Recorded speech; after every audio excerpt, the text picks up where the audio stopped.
Maksudnya. Tapi pijakan dasarnya kan Bible juga kan, gitu kok Andi.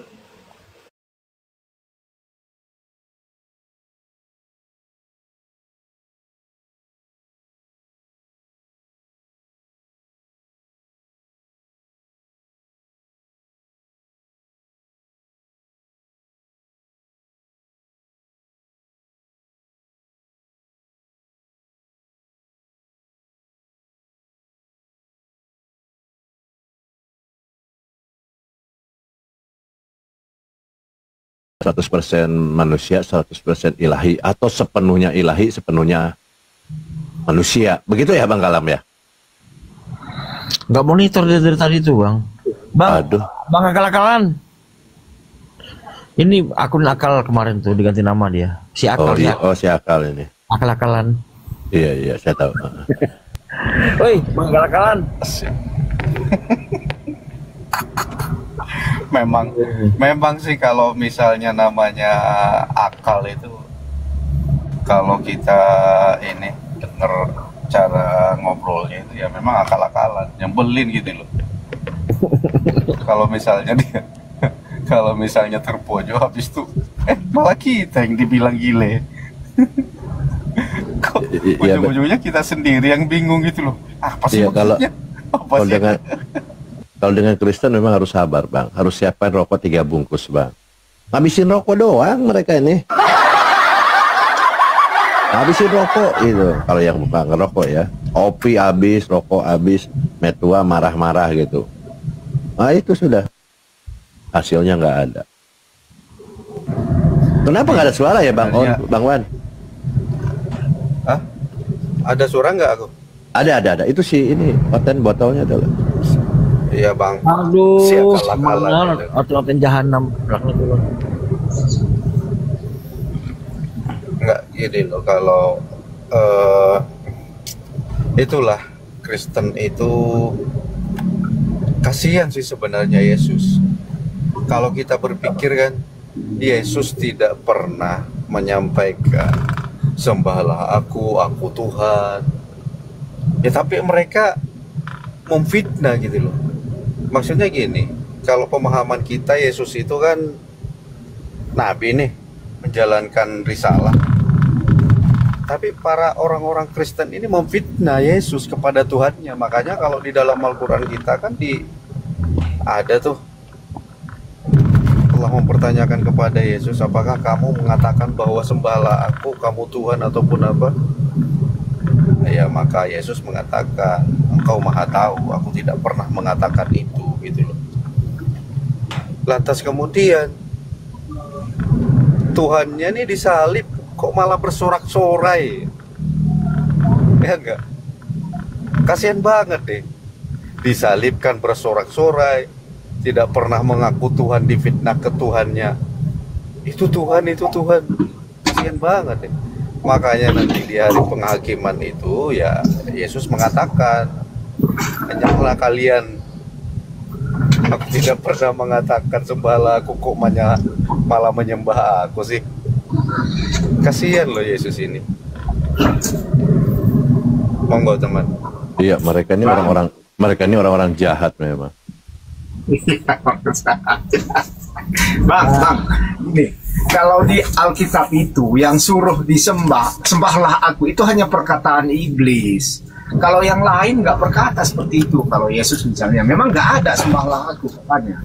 Tapi Yesus mengatakan begini, sembahlah Allah dalam roh dan kebenaran, gitu katanya. Gimana sih maksud roh dan kebenaran kan gitu? Kalau dalam Quran kan ini aku Allah, sembahlah aku, begitu ya mungkin ya. Makanya abang cari-cari ini dalam Alkitab, di mana dia menyuruh kita menyembah dia gitu. Kan gitu. Kalau Alkitab nggak ada, yang ada. Berisik sekali, noise sekali kamu, ngomong apa nggak jelas. Akal, kamu jelaskan itu, kamu tadi kan Yesus ini kata 100% manusia, 100% ilahi, ini apa maksudnya Bang? Kadang-kadang kalau udah kepepet, nangis, bonyok-bonyok, oh itu manusianya, itu. Kalau udah bermujizat, oh itu Tuhan gitu loh. Apa maksudnya itu? Buka mute-nya, woi. Bang akal-akalan. Sabar, host, sabar, host. Iya Bang. Susah. Coba jelaskan gitu Masalahnya loh. apa ya? Ya suka-suka kita gitu loh. Iya. Kalau di Kristen itu ya semacam suka-suka kita. Intinya dia Itu nggak suka mau jadi apa kayak mau jadi apa kayak. Apa yang mau Jadi ditanya? nggak bakalan Nah, silakan. Iya, kamu jelaskan. Saya nih anti bertanya loh. Saya nih anti bertanya karena saya nih guru rabi gitu kan. Kalau ini kalau nggak ada pertanyaan udah. enggak, saya minta jelaskan saja, minta jelaskan tentang. Apa yang diminta jelaskan apa? Oke, makanya diam dulu lah. Minta jelaskan di dalam iman Kristen itu kan kita harus hormati ya. Ini Kristen juga, ini adalah agama yang diakui di negara kita, harus hormati tentang keimanan mereka. Di dalam Kristen ini kan percaya bahwa Yesus ini 100% manusia, 100% ilahi, atau bahasa lainnya katanya sepenuhnya ilahi, sepenuhnya manusia. Apapun istilahnya, silahkan jelaskan. Anda bertanya sama saya ya. Saya nggak suka memakai istilah 100% manusia, 100% ilahi. Cuman saya sukanya bilang begini. Yesus itu adalah Tuhan yang menjadi manusia, yang di dalam jasmaninya itu kepenuhan ilahi masih ada. Artinya apapun bentuk Yesus, dia kuasa ilahinya nggak hilang, meskipun dia dalam wujud manusia. Gitu, itu aja penjelasannya, udah kan? Nggak ngerti ya? Nggak ngerti, makanya aku tuh bingung. Bingungnya tuh di Matius 1:18 dikatakan kelahiran Yesus Kristus adalah seperti berikut.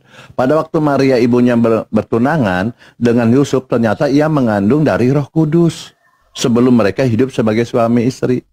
Nah, ini maksudnya apa? Kenapa Bunda Maria hamil dari Roh Kudus? Saya jelaskan. Itu sama kisahnya ketika Maryam mengandung dari Allah. Tuh, ya. Allah itu kan membuat Maryam itu hamil dengan meniup. Ya kan? Meniupkan rohnya ke dalam Maryam. Betul nggak? Betul. Nah, jadi yang membuat hamil Maryam itu kan Allah. Betul kan? Roh, ditiupkan roh. Ya, tapi Ditiup setelah ditiupkan roh, Maryam hamil tidak? melalui malaikat Jibril. Jadi bukan Allah yang membuat Maryam hamil. Ya bukan lah, ngawur. Oh, bukan. Berarti yang membuat Jadi hamil di Matius 1:18 ini Maria hamil dari Roh Kudus, nih apa maksudnya? Silahkan. iya dari Tuhan, dari Elohim. Ya gimana? Iya, iya dari Elohim. Oke. Tapi kenapa Bunda Maria ini hamil dari Roh Kudus? Roh Kudus ini kan roh Bapak itu sendiri, roh Elohim, kan begitu. Kenapa dia caranya bagaimana menghamili Bunda Maria? Kok ada sperma di dalam tubuh Maria? Silahkan, sperma Elohim. Oke, saya jelaskannya. Dia proses kehamilannya bukan karena sperma, tapi karena firman. Jadi di dalam Alkitab kita lihat, ketika Tuhan itu berfirman, maka jadi. Ini memang agak sedikit berbeda dengan Al-Quran, di mana Al-Quran harus meniup-niup, ya kan? Meniup-niup dan harus menjadi manusia yang sempurna di hadapan Maryam. Ini konteksnya memang berbeda. Jadi kalau dalam Alkitab, ketika Tuhan, malaikat Gabriel berkata kepada Maria bahwa dia akan mengandung, dia mengandung gitu aja, nggak perlu sperma. Ya, berbeda konsepnya, Bang. Ini dalam Alkitab dan Al-Quran konsepnya saya akui berbeda. Makanya Anda bertanya ya, nggak apa-apa. Jadi kalau dalam Al-Quran Anda kan tadi kan harus tiup-tiup, betul nggak? Gitu. Jadi Gini. Kamu nggak menjawab pertanyaan saya. Nggak pernah menjawab. Oke, gantian supaya nggak tantrum, ya. Siapa yang tantrum ini? Anda Iya, maksudnya gantian supaya nggak tantrum. Saya cuman memperingatkan aja, nih kan TikTok. Oke. Iya. Di dalam Bible ini, kalau di dalam Al-Quran jelas melalui malaikat lalu ditiupkan rohnya itu kan kepada kandungan Bunda Maryam. Nah, di dalam Kristen ini kok ada sperma? Itu yang kamu harus jawab. Suara ketawanya itu bising kali, Bang. Maksudnya dalam Kristen ada sperma gimana maksudnya? Iya, di dalam Roh Kudus ini memberikan sperma. Gimana sih, Abang ini? Orang-orang Kristen yang berhubungan dengan istrinya ya tentu punya sperma. kalau tidak punya sperma, gimana dia mau punya anak? Kalau orang-orang Kristen, mana Oke. sih? Emang Ya ini yang jadi masalah ini sabar dulu, sabar, saya pakai data ya. Yang ini jadi masalahnya, ketika Bunda Maria dihamili dari Roh Kudus ini, dia memberikan spermanya. dia Kan gitu. memberikan spermanya gimana? Nggak ada di situ memberikan Nah, sperma. oke, baik, saya pakai data ya. Jadi Dicerotkan. ya makanya inilah kan ya, Islam tidak boleh menafsir, menjelaskan, framing atau menghujat ya saya bilang ya. Kristen nggak boleh Oke, baik kitabnya Hindu, baik kitab Hindu, Buddha, Konghucu, Yahudi maupun Kristen. baik Hindu Oke. maupun Al-Quran nggak boleh. Nah, oke, di sini kan Nggak boleh dia menafsir. mengandung dari Roh Kudus. Roh Kudus ini kan Roh Allah itu sendiri atau Bapa itu sendiri kan? Karena mereka Bukan Roh Bapa itu sendiri. Dia bukan Bapa itu. Roh Kudus beda dengan Bapa. loh, Roh Kudus siapa? Oh, kok aneh-aneh aja kau bilang. Bapa, Putra dan Roh Kudus ini jadi siapa? Jadi satu. Roh Kudus ini Roh Allah. Bapa itu. Dengan Roh Kudus itu loh. Oke, di sini. Hakikat dengan Roh Kudus. Oke, baik, terserah Anda ya. Di sini ternyata Roh Kudus ini memasukkan sperma kepada Bunda Maria. Datanya di mana? Baik, soalan bagus. Oke, kita pakai data ya. Karena Bapak itu punya sperma. Ya. Di mana dikatakan Roh Kudus memberikan sperma kepada Maria? Oke, baik. Iya kan, Ini sabar kalau dulu. Apa sih? Kan saya bilang tadi Bapa berbeda dengan Roh Kudus. Sabar dulu. Oh ya, nggak sama itu. Sabar dulu. Bapak itu, Roh Kudus ini adalah rohnya Allah. Itu kan. Kemudian Roh Kudus ini Bang, dengarkan. Dia itu bukan Bapa ya. ya terserahlah Anda lah. Ini Anda sudah mau melintir aja. Saya kan hanya sabar. Roh Sabar Kudus dulu. bukan Bapa ya. Oke, di sini ternyata di 1 Yohanes 3 nomor 9 Bunda Maria ini ada spermanya Elohim. Ini datanya ya. Ya, silakan. Oke, saya baca ya. Jadi kita Islam tidak boleh penafsir ya teman-teman. Ada sperma lu Bapak itu. Ya, betul sekali, betul. Kalau ada sperma, buat apa sperma Bapak kalau nggak dipakai? Gimana? Nganggur lah. Sama Bapak gimana sih? Oke, saya baca ya. Iya, makanya Inilah teman. Islam katanya, logikanya nggak jalan. Makanya ini sperma Bapak, dia berpendapat sendiri tanpa data. Itulah orang Islam nih. Ini loh, di depan Anda datanya. mewakili Islam ya. Anda mewakili Islam ya di sini ya. Iya, ini ada datanya. Lihat di screenshot lah, di screenshot. Ya, ya. Oke, di screenshot lah. Masa saya nggak pakai data? Host, saya tunjukkan data tidak host? Ini kelihatan nggak data saya host? Sabar dulu, udah lah. Kelihatan jelas. Kelihatan kok jelas. Oke, saya baca ya. Setiap orang yang lahir lihat dari Elohim dan tidak berbuat dosa lagi, sebab benih ilahi tetap ada dalam dia dan ia tidak dapat berbuat dosa karena ia lahir dari Allah, dari Elohim. Oke. Kemudian tidak seorang pun yang lahir dari Elohim berbuat dosa karena benih Elohim tinggal di dalam dirinya dan dia tidak dapat berbuat dosa karena ia telah dilahirkan dari Elohim. Makanya tidak salah kalau Yesus dikatakan anak Allah gitu kan. Nah di sini apa itu benih ilahi atau benih Elohim ini? Silakan.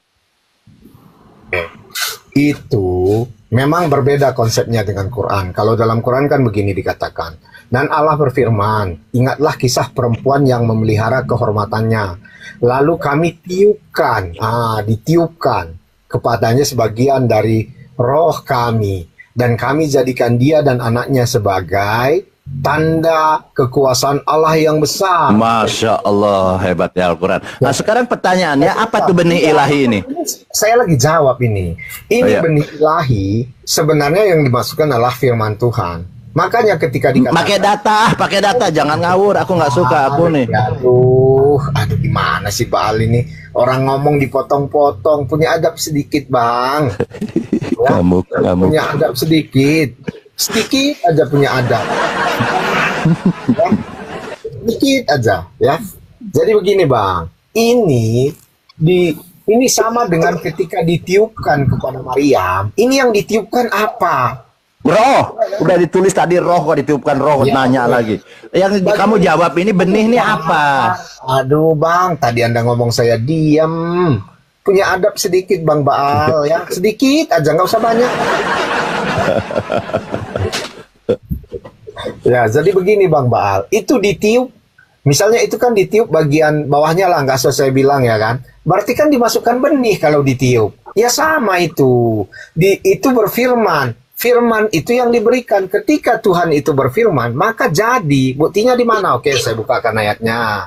Ya kan? Tuhan itu nggak perlu meniupkan apa-apa ke dalamnya. Jadi benih ini tadi kesimpulannya apa benih ini? Itu firman. Oke, baik, kita buktikan ya. Sebentar ya. 1 Yohanes 3:9 kau bilang benih firman, ngarang. Kita pakai original tag-nya ya. Di sini benih. Benih ilahi. Nah, aku pinter kok. Aku tidak ngarang nih ya. Islam tidak boleh menafsir, menjelaskan atau framing, apalagi menghujat. Di sini benih ilahi. Apa itu benih ilahi? Ini strong kodenya 4690. Nggak boleh ngarang karena LAI atau orang-orang pintar di dalam Kristen ini sudah menguraikan, merincikan apa itu benih, apa itu ilahi, apa itu ilahim, sudah dijelaskan. Kau bilang firman, benih ilahi. Ya teman-teman yang di bawah, ingat, benih inilah ini. Apa strong code 4690? Original tag-nya di sini apa? 4690. Sperma. Jadi teman-teman, jangan sekali lagi firman yang dimasukkan ke dalam tubuh Bunda Maria, bukan sperma. Yang dimasukkan, kau bilang itu adalah firman yang dimasukkan ke dalam kandungan Bunda Maria. Bukan. Ini sperma. Jadi di sini ya pada saat Yesus Bunda Maria dihamili oleh oleh Roh Kudus, ini sperma. Jadi sperma Bapa yang dimasukin di sini. Kelahiran Yesus Kristus adalah seperti berikut. Pada waktu Maria ibunya bertunangan dengan Yusuf, ternyata ia mengandung dari sperma Roh Kudus. Makanya itu Yesus itu kalau kalian dalam iman Kristen itu kan punya keilahian. Karena apa? Dia hebat. Dia punya sperma Roh Kudus. Cuman di sini tidak dijelaskan warna sperma Roh Kudus ini warna pink kah, kuning, hijau, biru, tidak dijelaskan. Makanya saya tidak akan menafsir. Oh ternyata ada sperma, gitu kan? Nah ternyata selain sperma roh, ini kan secara keilahian. Ya bukan sperma manusia loh ya. Kalau sperma manusia kan putih, bening, kental gitu ya. Istilahnya nggak seperti itu. Ini sperma Roh Kudus loh. Nah, ternyata ini secara keilahian. Betul, 100% Yesus ini adalah sperma ilahi. Itu data yang saya sampaikan. Ternyata selain sperma ilahi, dia juga sebutnya sperma Yusuf. Makanya Yesus ini, teman-teman Kristen kita tanya, apa tuh 100% ilahi, 100% manusia? Bingung, pelangak pelongo. Apa itu sepenuhnya ilahi, sepenuhnya manusia? Pelangak pelongo. Padahal datanya jelas bahwa Matius 1:18 itu adalah berbicara tentang sperma ilahi, ya kan? Nah ini Yesus. Nah sperma manusianya, 100% manusianya ini. Nah gampang ini. Aduh, ini Bang Baal. Dari Yusuf. Ya Bang Baal. Ini Gampang kok. Silakan. Udah yakin ya, sudah dijelaskan ya, Bible sudah menjelaskan ya, silakan. Sebenarnya ini penjelasan Anda itu kan bukan dari Alkitab. Oke, saya jelaskan ya menurut data begini. Yohanes 1 ayat 19. Bukan Bible. Bentar, saya bacakan dulu. Ini gimana sih? Makanya punya adab sedikit Bang, biar saya bacakan dulu, ya kan? Tapi jangan framing, saya tidak membaca dari Bible. Kalian yang menghujat. Oke, sebentar Bang. 1 Yohanes berapa tadi? 1 Yohanes 1 ayat 19 ya. Di situ kan menyangkut benih ilahi. Itu merujuk kepada sebenarnya 1 Yohanes 3:9. Iya, 1 Yohanes 3:9. Ini kan di sini benih ilahi kan dalam konteks 1 Yohanes 3 ayat 9 ini merujuk pada sifat esensi baru yang diberikan Allah kepada orang yang dilahirkan kembali melalui iman kepada Yesus Kristus. Jadi dasarnya itu apa? Kan begitu. Kita data. Kita lihat bunyinya di sini. Setiap orang yang lahir dari Allah tidak berbuat dosa lagi sebab benih ilahi tetap ada di dalam dia. karena dia tidak dapat berbuat dosa karena ia lahir dari Allah. Oke. Jadi ini di sini dikatakan bahwa ini merujuk pada sifat esensi baru seperti yang saya katakan. Jadi di sini kan ada kelahiran baru. Jadi ayat ini berbicara tentang seseorang yang telah mengalami kelahiran baru secara rohani, atau kelahiran baru ini hasil dari karya-karya roh kudus seorang percaya kepada itu. Jadi dia tidak berbuat dosa lagi. Bukannya seperti yang Anda tadi nggak berdasar ya kan? Ini sperma. Itu mungkin terjadi di dalam Al-Quran, di mana mengatakan dia meniupkan. Coba meniupkan. Kenapa harus ditiup? Bagian apa yang ditiup? Anda jelaskan dulu. Kenapa harus ditiup dan bagian apanya yang ditiup? Ya silakan Bang Baal jelaskan.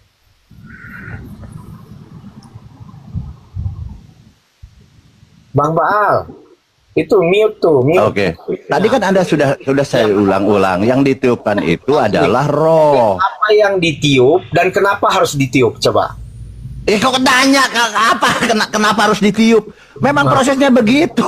Ini yang kita bicara nih.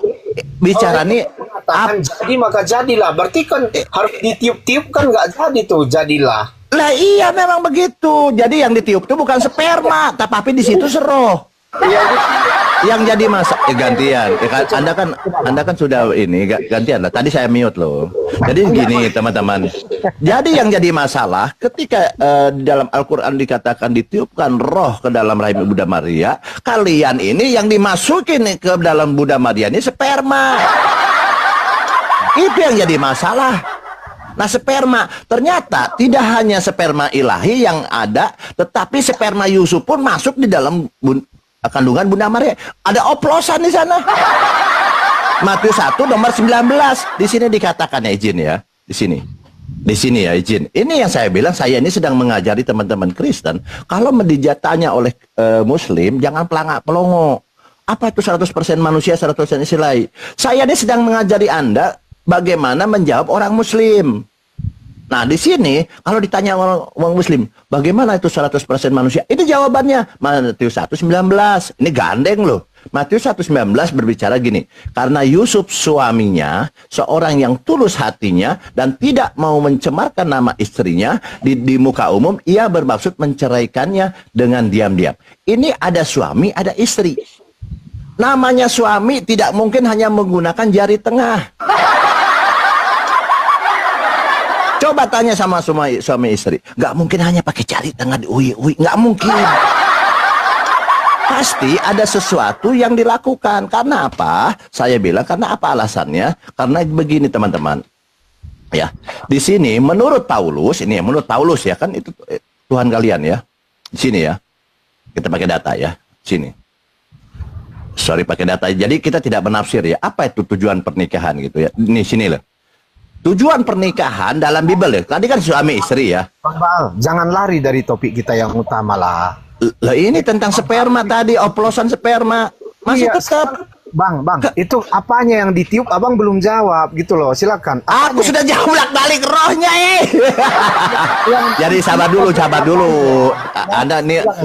Anda ini mau melarikan ini saya punya nih. Di sini tadi dikatakan di Matius 1:19 bahwa suami istri nikah. Dalam tujuan pernikahan dalam Bible, ingat ya, saya coba cari apa sih tujuan pernikahan dalam Bible. Dalam pernikahan, suami istri harus saling mengenal dan menyatu, bekerja sama, mengusahakan memelihara taman sesuai dengan rencana dan kehendak Allah. Membagi seksualitas dengan pasangannya. Memiliki kerinduan yang sama untuk mengasihi Kristus dan melayani Tuhan. Di sini ada bagi-bagi seksualitas. Ini adalah tujuan pernikahan dari Bible. Nah, tadi dikatakan bahwa suami istri saya bilang tidak mungkin pakai jari tengah. Tidak mungkin diceritakan, oh Yusuf buka celana, Bunda Maria dipelorotkan celana. Tidak mungkin diceritakan di situ. Itu privasi, makanya disebutkan suami istri. Suami istri itu pasti melakukan begitu-begitu. Pasti itu. Namanya dia suami istri. Cuman tidak diceritakan. Oh, mana datanya? Ya tidak mungkin dah ketika Yusuf melorotkan celananya, Bunda Maria melorotkan celananya. Tidak mungkin. Nah, di sini Dikatakan gini ya, ternyata menurut Paulus ini ya, nah, saya ngajari Anda, maksudnya saya tidak sedang debat sebenarnya. Saya mengatakan menurut Paulus ini ya, bahwa Yusuf itu memberikan sperma kepada Bunda Maria. Berarti di dalam kandungan Bunda Maria ada oplosan. Jadi bukan oli saja yang dioplos. Bukan petralit aja yang dioplos. Sperma pun dioplos nih menurut ini ya. Kita nggak boleh menghujat, jangan menghujat ya. Di sini ya. Roma 1 ayat 3. Tapi saya Bang Deddy nanti saya dipanggil presiden biasanya jangan mungkin nanti sedikit lagi ya izin ya. Roma 1 ayat 3 ya. Tentang anaknya. Nih, huruf besar ya. Yang menurut daging. Nah, kita bicara kemanusiaan ini. Mariam yang ditiup, itu yang saya tanya. Sudah tadi dijawab. Oke, lanjut kita. Jangan dipotong dulu. Ini firman Tuhan, nanti Tuhan marah loh. Ya aja Mariam yang ditiup. Ini saya bacakan. Ini kenapa nggak bisa tertib? Mulai merepet ini. Sabar dulu, ini sudah dijawab tadi. Oke, kita lanjut ya. Roma 1 ayat 3. Ini berbicara ke daging. Bicara kemanusiaan. Ini jelas loh ini. Daging dia bilang. Ini kemanusiaan katanya. Itu kedagingannya kemanusiaan. Ini kan saya ini kan pinter kan. Di Roma 1 ayat 3 tentang anaknya yang menurut daging diperanakan dari keturunan Daud. Oke, ada penjelasannya di sini. Keturunan Daud itu lihat Matius 1. Lihat full dia bilang. Matius 1 ayat 1 inilah anak Daud, inilah silsilah Yesus Kristus anak Daud, anak Abraham. Matius 1 nomor 6. Daud memperanakan Salomo dari istri Betseba. Matius 1:16 Yakub memperanakan Yusuf dan melahirkan suami Bunda Maria yang melahirkan Yesus Kristus. Gampang berarti dari Yusuf maksudnya. Jadi di sini tentang anaknya yang menurut daging yang diperanakan dari keturunan Daud itu dari Yusuf. Nah, apa nih keturunan Daud ini maksudnya? Kita nggak boleh fitnah. Nah, kita nggak boleh fitnah ya.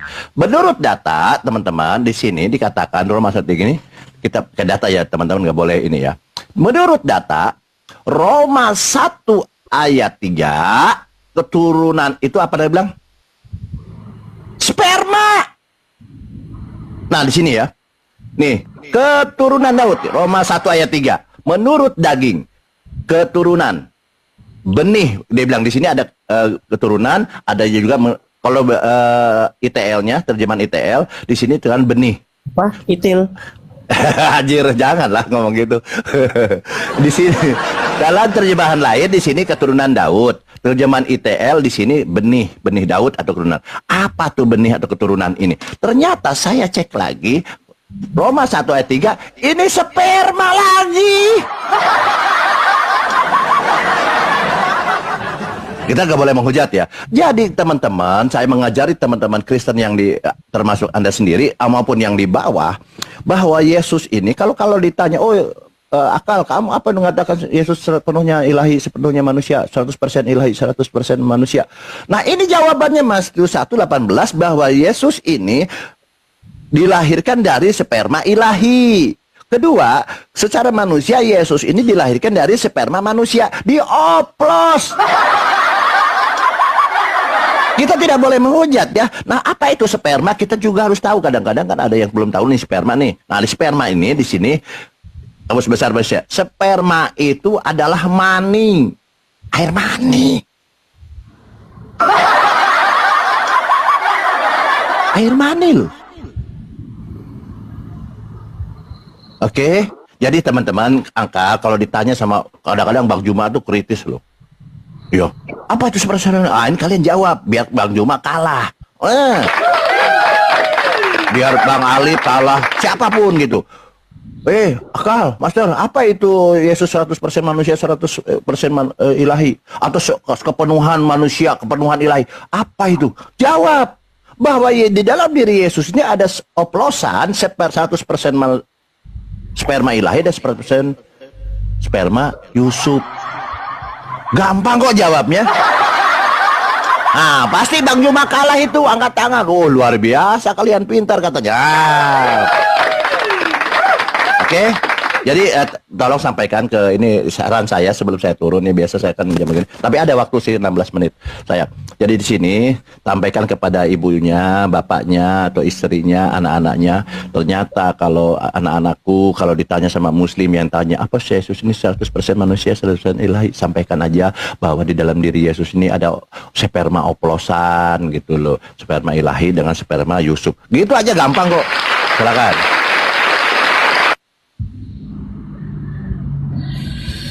Silakan Bang akal-akalan. Ini dari Baal ini entah kemana-mana ngomongnya. Tadi udah ditunjukkan datanya bahwa di situ ada yang ditiup. Ini siap dia apa nggak dijawab juga. Yang ditiup itu bagian apanya? Untuk orang hamil itu supaya dia mengandung itu ditiup bagian apa coba? Efeknya. Nah kan udah terjawab kan. Berarti Maryam ditiup bagian itu. Makanya malaikat itu harus menjadi manusia yang sempurna. Kalau tidak kan tidak bisa meniup. Jadi di sini terjawab yang sebenarnya membuat benih yang tidak Kau baca apanya? ansor bang dia. Kalau ansor ya Baca. Yang ditiup apanya kan rahimnya. ya, dengarkan dulu bang. Dengarkan dulu. Gini. Kau meleset kan? Meleset kan? Kan bang ansor ini dia nggak pernah kena kalau diskusi. Lidahnya kayak ular, kau melilit-lilit. Iya, oke. Saya lanjut ya bang, saya lanjut ya, gini. Itu kan ditiup ya, setelah ditiup maka dia mengandung. Jadi si Baal ini menyamakan ini antara Elohim dengan Allah. Padahal kalau Elohim hanya perlu berfirman, kan begitu. Dia mengatakan kamu akan mengandung, ya dia mengandung, kan gitu.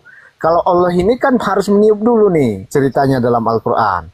Ditiupkannya lah, makanya mengandung. Kalau dari situ kita lihat, ini dua oknum yang berbeda ya. Dua cerita yang berbeda dan dua tokoh yang berbeda. Satu harus meniup, satu tidak perlu meniup. Satu hanya perlu berfirman aja.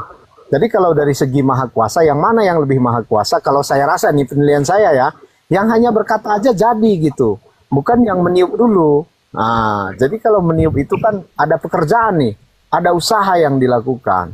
Jadi kalau dari sini seharusnya Bang Baal ini udah mengerti bahwa Elohim itu lebih berkuasa daripada sesembahannya. Kenapa?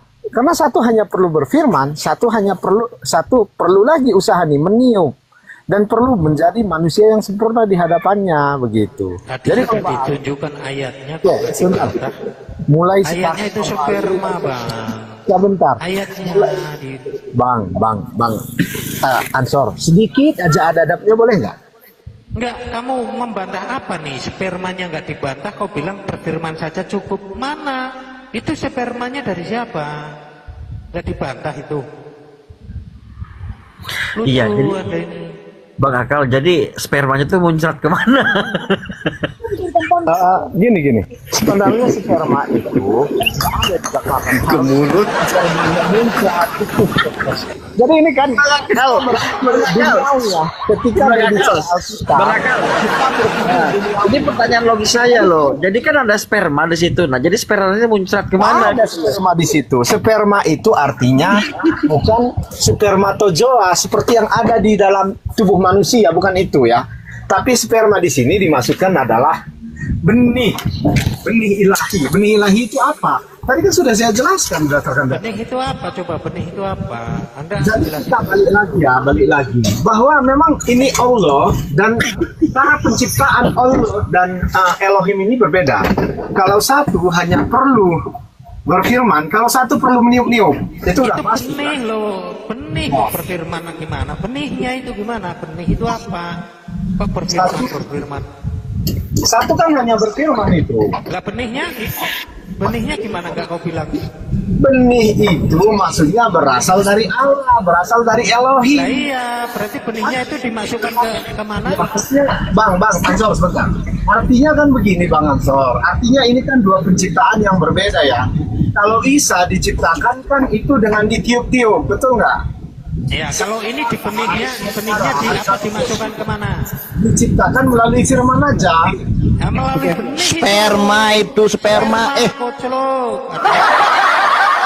Lewat mana sperma? Lewat hidung atau lewat telinga? Makanya kan tadi kan sudah saya bilang. Makanya saya bilang itu kan ada benih. Benih ini kan sperma toh. Nah spermanya ini muncrat kemana? Ke mulut atau ke fefek? Anjir, jangan pakai muncrat lah, gila.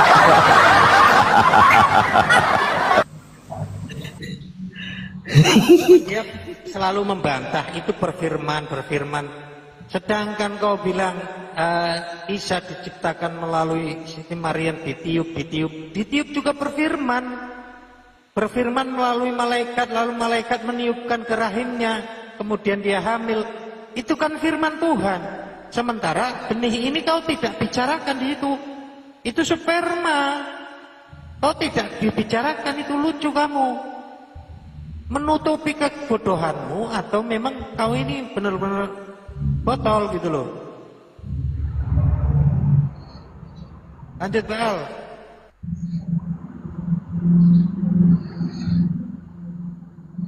Ayo Bang Akal, ayo kasih kesempatan dia kepotong tadi Bang Akal. Ayolah, semangat Bang Akal, jangan begitulah Bang Akal. Ayo, pakai akal waras kita, pakai akal sehat kita. Dimainkan akal Bang Akal. Terpojok banget dia. Iya, benih yang kita tahu kan benih yang namanya sperma kan. Nah, makanya spermanya ini muncratnya kemana gitu loh. Entah ke mulut, entah ke badan. Dia itu memojokkan Tuhan kita, Allah itu seolah-olah tidak berdiri. Kan begitu. Padahal sudah jelas semua orang mengakui Pak, Islam punya Tuhan dan Tuhan berfirman. Kau mau mengatakan itu firmannya bergoyang-goyang, ya punya lato-lato, itu nggak masalah. Cuman masalahnya kalau masalah diskusi tentang firman, itu yang tadi ditunjukkan itu di situ bukan berfirman tapi benih ilahi. Benih itu apa? Kita kan cari tahu. Ternyata sperma. Kok botolnya kurang? Aduh, Allah kurang. Iya loh, kalau sudah nyebut benih ilahi itu udah penghinaan itu, pelecehan. Gila loh. Masa ajarannya begitu benih ilahi? Mau disapu rata dengan manusia kalau begitu. Ayo Bang Akal-akalan. Bang Akal. Iya, berapa hari ini aku panggil Bang Akal-akalan kan, langsung diganti namanya jadi Master Kalam. Kampret orang ini. Bang Akal. Bang Ilham, assalamualaikum Bang Ilham. Waalaikumsalam warahmatullahi wabarakatuh. Bang Ilham, saya mau bertanya sama Bang Ilham. Namanya pinter dikit itu akunnya pinter dikit berarti botolnya banyak kan gitu. Lanjut. Oke, Bang Ilham, monitor Bang Ilham. Iya Bang. Ya. Nah, saya mau bertanya sama Bang Ilham. Benih ini apa Bang? Benih itu apa Bang? Benih kalau sepengetahuan umum awamnya itu ya kayak bibit Bang. Sperma. Kayak bibit asal. Ya kalau ya, maksudnya Kalau manusia ya sperma bibitnya. Kalau tumbuhan ya bijinya. Ya jadi kan ya benih ya itu sperma kan ini Sperma kan. Nah, jadi yang dianukan di anunya Maria ini apa? Di apa? Bahasanya tuh lupa aku sampai ngeblend jadinya. Ke rahim Maria ini. Kan dia bilang benih. Nah, berarti kan sperma kan? Iya. Nah, spermanya ini maksudnya lewat mana kan gitu? Entah mulut, entah badan, entah fefek. Lubang kuping Bang. Nah, ayo Bang Akal-akalan, ayolah Bang. Ngambek pula lagi dia. Enggak, bukan ngambek Bang, lagi mikir gimana caranya keluar nih. Bukan gimana ngambek, caranya ya, keluar. Kan sambil kerja kan dia kerja dibutuhkan orang tenaganya kan tentu. Dia memang sambil dagang gitu. urus apa orang beli gas, orang beli telur, Dia itu beras. dia itu lagi mikir, lagi muter akalnya gimana caranya keluar dari masalah yang ini, yang dia kan terpojok. Dari Ini tadi- gimana caranya keluar nih?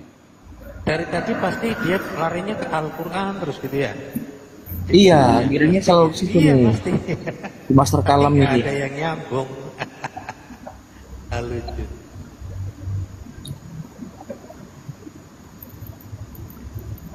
Jadi Ayo, Bang Dik, Bang Hasan. yang Ayo. akal apa itu kah? Nama akunnya jadi Master Kalam. Iya, Berarti- akal kan. Berarti masternya perkataan ini gitu ya. Itu dia. Kan berapa hari ini kan aku sebut akal-akalan kan. Dia agak gimana gitu. Bang akal-akalan, jangan gitulah, bilang begitu. Aku bilang akal-akalan kan. Langsung ganti nama dia ini. Saya tersentak rupanya hatinya itu. Iya, jadi sedikit ya Bang Hos. Jadi gini teman-teman. Silakan Bang. Jadi jelas itu kita tidak boleh menafsir ya. Kita sudah bacakan datanya ya. Apa benih ilahi ini dan sperma. Kalau sperma kan udah tahu air mani lah, sperma itu jelas kok. Apa sih? Coba dicari sperma ini apa? Air mani lah. Jadi ya tapi kita tidak boleh ini ya, tidak boleh menghujat ya teman-teman. Kalau memang Tuhannya mereka punya sperma ya sudahlah, itu kan di kitabnya mereka ya, yang harus kita hormati, yang dianggap suci bagi mereka ya, hormati bahwa Tuhannya mereka punya sperma, kan begitu. Di sini nih saya mengedukasi sebenarnya ke teman-teman Kristen, kalau ditanya sama Muslim jawab pakai Matius 1:18 dengan Matius 1 nomor 19. Itu maksud saya memberi pengajaran. Ya kan, ternyata Yesus ini punya, di dalam diri Yesus ini ada sperma oplosan. Seperti itu aja, gampang kok. Masalah apakah Yusuf sana? Tadi kan menurut Paulus bahwa ada sperma Yusuf di sana. Betul, berarti itu Paulus yang ngomong loh. Jadi jangan dibantah. Kalau Paulus yang ngomong, siapa berani? Dia aja berani membatalkan hukum Taurat. Berani dia. Kalau mengatakan, nah di sini teman-teman, kenapa Yusuf ini, tadi udah clear ya yang benih ilahi. Cuman tadi kita juga tidak boleh menafsir dimasukkannya lewat telinga kah sperma itu. Kita nggak tahu ya situ. Apakah pada saat itu. Karena gini, kalau menurut Bible ya, bahwa Bapak ini saya pakai data ya, Kejadian, pakai data ini, yang sering disampaikan oleh siapa? Oleh Nabi Luga, nabinya Kristen, bahwa si Bapak ini kan punya gender, laki-laki kan. Nah, di sini gender kalau Nabi Luga bilang kan dia punya keluarga, ada ibu, ada apa. Di sini berfirmanlah, baiklah kita menjadikan manusia menurut gambar dan rupa kita, dia bilang. Jadi Bapak ini adalah segambar dengan manusia. Cuma di sini perannya sebagai laki-laki. Ya kan? Roh Kudus ini adalah perempuan ibunya. Ini menurut Luga ya. Nah, laki-laki ini berarti kalau segambar dengan manusia, dia punya alat kelamin dong. Gampang kok. Nah, kalau fungsi Coba Mika 1 Bang 8. Oke, nanti sebentar Pak ya. Artinya sedikit ya Bang, saya mau turun misalnya 3 menit lagi. Jadi di sini bahwa Bapak ini punya kelamin. Kita nggak usah berdialek dengan bahasa apa ya. Kelamin itu tentunya dimasukkan ke vagina, ke puki. Di mana-mana kelamin masukin ke puki lah. Tidak mungkin dimasukin telinga. Nggak sehat kalau lewat belakang. Nah, seperti itu. Artinya apa? Oh, benar bahwa Bapak ini adalah segambar dengan manusia. Berarti lewat situ. Cuman saja di sana tidak dijelaskan, makanya kita tidak boleh menafsir. Tapi logika kita jalan. Kalau kelamin akan dimasukkan begitu. Bapak ini punya kelamin karena gambar serupa dengan manusia, katanya oh dimasukin ke lubangnya dia kan begitu. Cuman jangan ditafsir ya teman-teman, seperti itu. Nah, kemudian di sini menurut Paulus tadi bahwa saya ulang sebelum ke Paulus ya. Di Ulangan 27:26 dikatakan, sebelum ke Ulangan 27 di sini, tujuan perkawinan. Nah, tujuan perkawinan tadi kan sudah dijelaskan. Kejadian 1:28. Elohim memberkati mereka, lalu Elohim berfirman kepada mereka nih ya, beranak cuculah dan bertambah banyak. Bagaimana caranya nih? Kan harus menikah. Kalau menikah apa yang harus dilakukan? Iya begituan lah, cerot-cerot. Apa sih kalian ini? Jadi Bunda Maria ini dengan Yusuf itu melakukan firman Tuhan. Dia tunduk kepada hukum Taurat. Yusuf dengan Bunda Maria tunduk, orang taat, dia orang suci. Maka dia harus beranak cucu dan bertambah banyak, makanya menikah.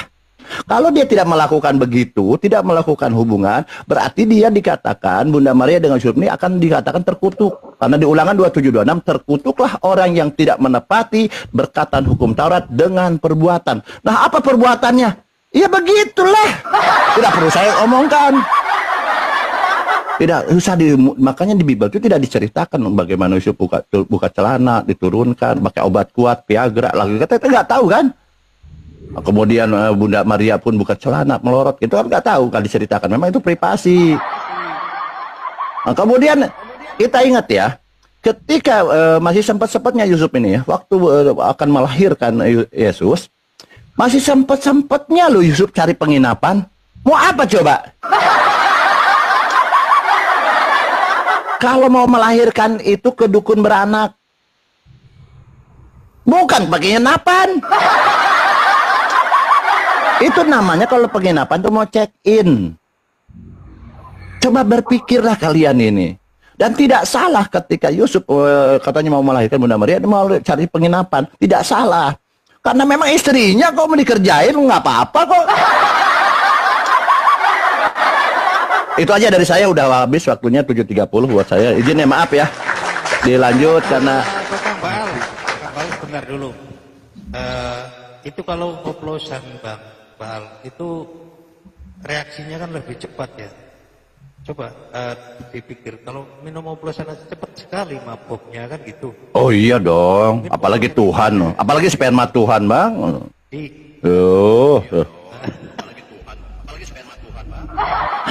Oke, izin saya turun dulu ya teman-teman. Maaf ya kalau ada salah kata, kita hanya membacakan saja sesuai data-data ya host. Kalau saya ada salah kata minta maaf ya host. Kalau saya menghujat di kick aja dari tadi host ya.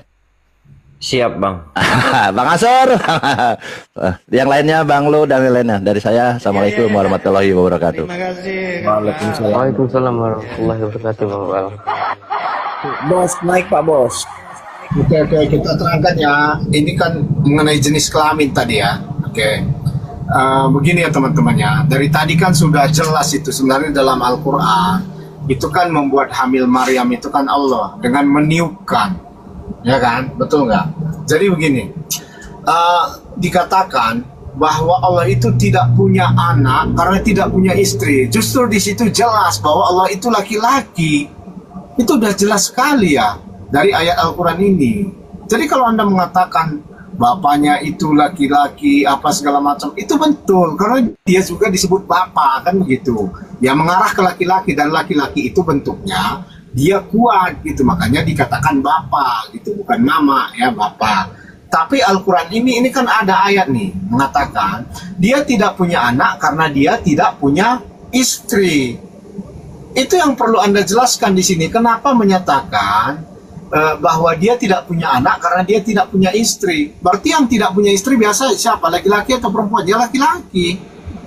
Disinilah ketidakjelasannya. Sekarang Anda jelaskan, apakah Allah itu punya jenis kelamin atau enggak sih? Coba Anda jelaskan. Siapa yang mampu menjelaskan ini? Ya, Tapi baik, berdasarkan saya akan menjelaskan silakan.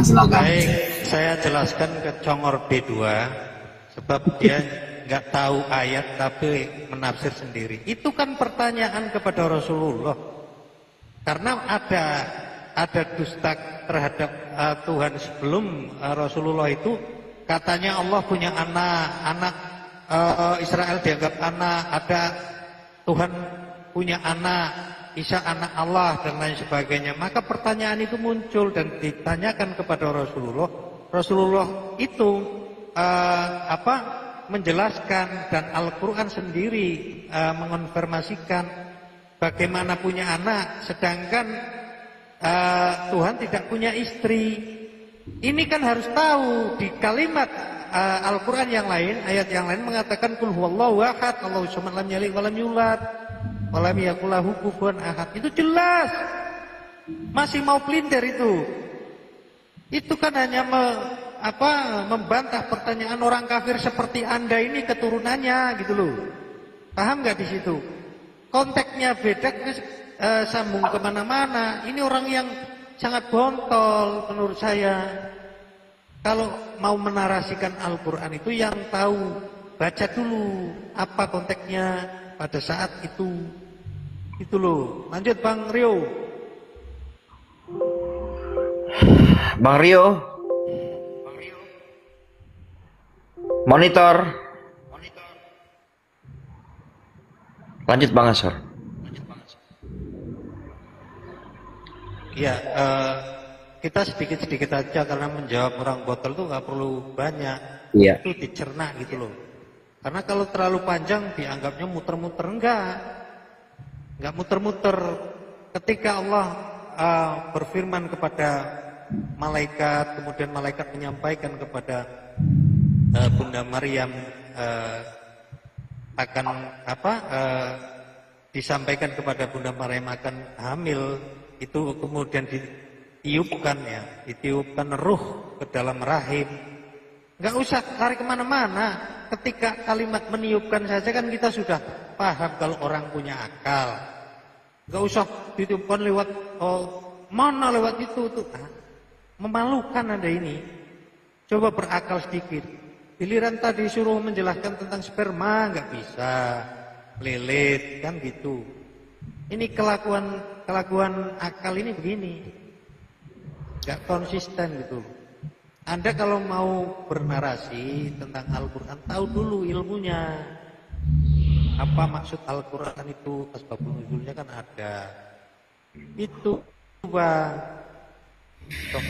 Pinter menjelaskan, giliran ditanya balik, di kitabnya meleho, plonga. Lucu. Lanjut Bang Rio, ini Bang Rio ngantuk apa gimana? Baru bangun subuh tadi kok dia. Bang Rio, monitor Bang Rio. Atau Bang Ilham, silakan Bang Ilham. Nah, nggak apa-apa. Tambahin sedikit Bang Ilham, kalau mau tambahkan Bang Ilham. Ayo, Bang Akal-akalan. Belum bisa Bang Ded. Bentar. Ya, nggak apa-apa Bang. Bang Akal-akalan, monitor. Saya monitor, ini jawab dulu itu. Dari tadi pertanyaan saya satu pun nggak ada dijawab. Contohnya apa? Banyak sekali pertanyaan nggak bisa dijawab teman-teman Islam. Itu tadi Tuhan yang diucapkan kan? Berhentilah mengatakan Tuhan itu 3. Kan begitu. 3 itu yang apa? Itu awalnya sebenarnya. Tapi itu aja Anda nggak bisa menjelaskan. Gimana sih Islam? Sudah dijawab tadi. Ya, siapa sih yang 3 itu? Coba pertegas, siapa sih yang 3? Punya kapasitas untuk menerima jawaban karena kan dituduh lagi Anda nggak bisa menjawab orang yang nggak punya kapasitas. apa yang minta kau jawab? Kau pertanyaan tadi tentang Anda nggak bisa menjawab, tapi orang yang nggak punya kapasitas kan aneh ini. Allah nggak punya istri, nggak punya anak karena nggak punya istri. Kan pada saat itu orang kafir menanyakan kenapa Allah nggak punya anak sementara ada anak Allah. Kalimat itu yang dijelaskan. Berarti karena dia nggak punya istri kan? Dia nggak punya anak karena dia nggak punya istri, betul nggak? Mestinya kamu tahu ayat lain, Qul huwallahu ahad, Allahu somad. Allah itu tidak. Ayat lain, saya bertanya ayat itu dibawa ke ayat lain. Gimana sih Anda ini? Lo kok nggak bawa ayat lain? Ini penjelasan dari ayat lain. Kamu harus tahu Al-Quran itu jelas di situ. Ketika ada orang kafir menanyakan Allah punya anak, di dalam ayat lain mengatakan Qul huwallahu ahad, Allahu somad. Lam yalid wa lam yulad. Paham nggak di situ saya sebutkan itu? Anda ini aneh. Aturannya Anda menjelaskan. Paham nggak di situ? Waduh, paham nggak di situ? Ya udah, berarti Allah itu nggak punya anak karena nggak punya istri, betul nggak? Itu pertanyaan kafir seperti Anda keturunannya gitu loh. Paham nggak di situ? Anda kafir menanyakan Allah punya anak. Paham nggak situ? Jawabannya ini orang kafir ini dijelaskan di Al-Quran. Pernah ada orang menanyakan seperti akal ini kafir menanyakan Allah punya anak. Bantahannya jelas. Qul huwallahu ahad, Allahu somad, jelas. Nggak mudeng-mudeng orang ini. Dikira nggak menjawab. Anda disuruh menjelaskan benih. Benih itu apa? Sperma itu nggak mau jawab. Anda yang muter terus. Lucu Anda ini. Silakan Kang Erik. Pertanyaan itu sebenarnya simpel. Al-Quran itu Suaranya Kang Erik kurang masuk.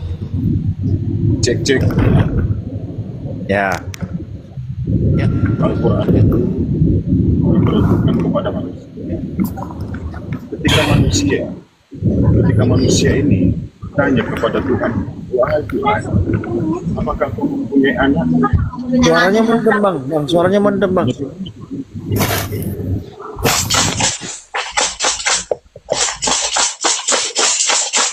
Aduh, apa-apa lah kasihmu nih. Aduh, Oten ini enggak. Halo, cek 1 2. Pak, Ya, bagus. Bagus. Oke. Bismillahirrahmanirrahim. Jadi Al-Quran itu diperuntukkan kepada setiap manusia, perorangan, bukan untuk golongan, bukan untuk kaum, perorangan. Itu adalah cerminan daripada setiap manusia, Al-Quran. Maupun dia tidak disembah, Allah tidak disembah. Oke, ini harus oten camkan ini ya. Nah, ketika ada manusia bertanya kepada Allah, kepada Tuhan yang menciptakannya, wahai Tuhanku, apakah kau mempunyai keturunan? Lalu Allah menjawab di dalam Al-Quran, bagaimana bisa aku mempunyai keturunan sementara aku tidak memiliki pasangan? Aku nggak sama dengan kamu. Kalau kamu itu kamu kuciptakan, kuberikan pasangan sehingga kamu mempunyai keturunan. Jangan kau samakan aku dengan kamu, kata Allah. Seperti itu jawabannya.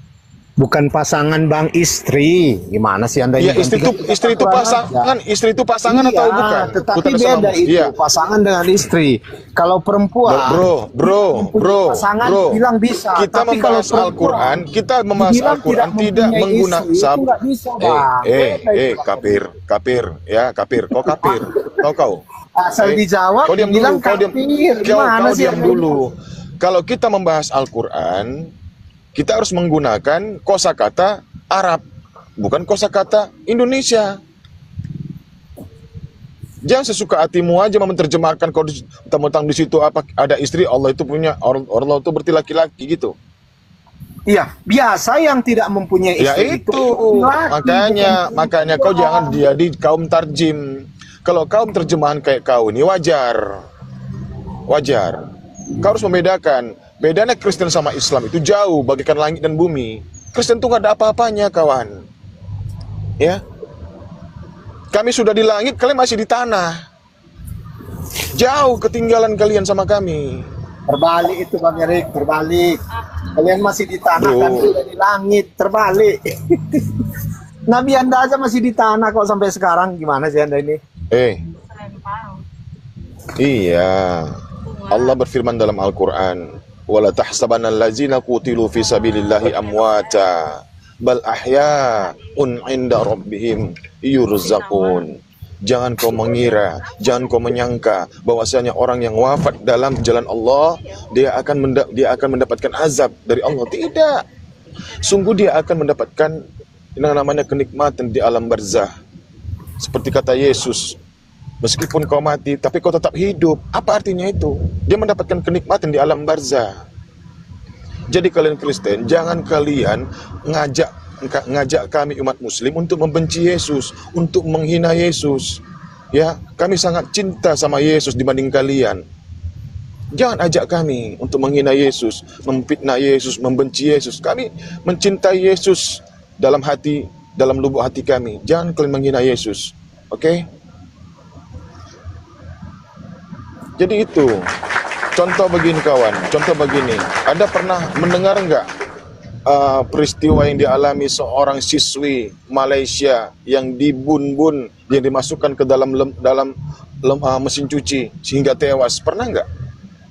Lalu dikubur selama 24 hari. Setelah itu pihak keluarga dan pihak kepolisian membongkar kuburnya. Lalu diotopsilah. Jenazah ini tadi rencana mau diotopsi. Ternyata begitu dibongkar, jasadnya masih hidup, masih utuh. Masih utuh jasadnya.